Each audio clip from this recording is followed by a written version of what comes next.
Norint atsėti va štai tokį plotą, mato, čia visai praktiškai plika. Va ši vieta, va čia buvo daug sniego ir va čia visai plika, vos keli lapeliai išaugę ir aš ją noriu atsėti.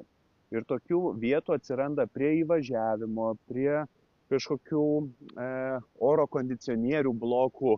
Ir tokią vietą labai paprasta.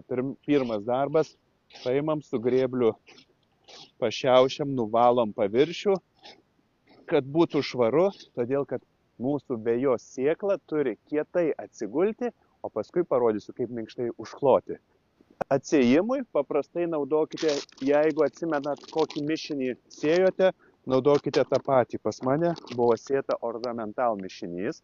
Vienas dalykas, galiu barstyti ranką, imu tiesiog saują sėklų labai gražiai ir leidžiu tarp rankų ir va taip papurtau ir einu atbulas, matydamas, kur nukrito.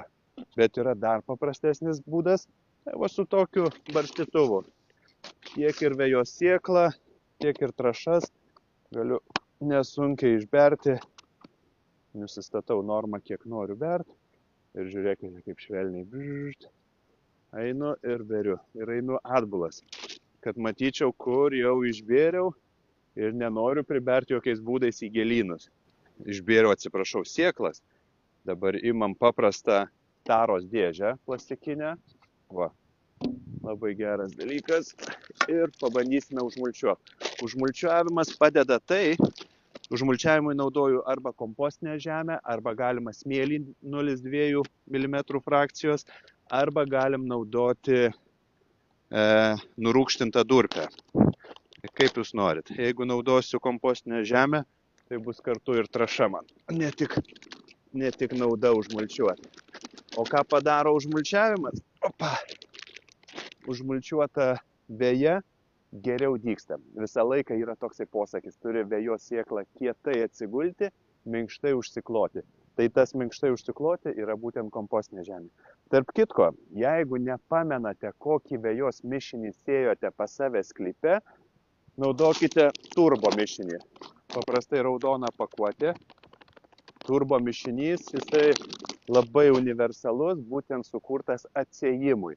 Jūs, pavyzdžiui, nežinot, neatsimenat, ką sėjot, kada sėjot, imat šitą, išbarstote ir turite vėl gražią veją.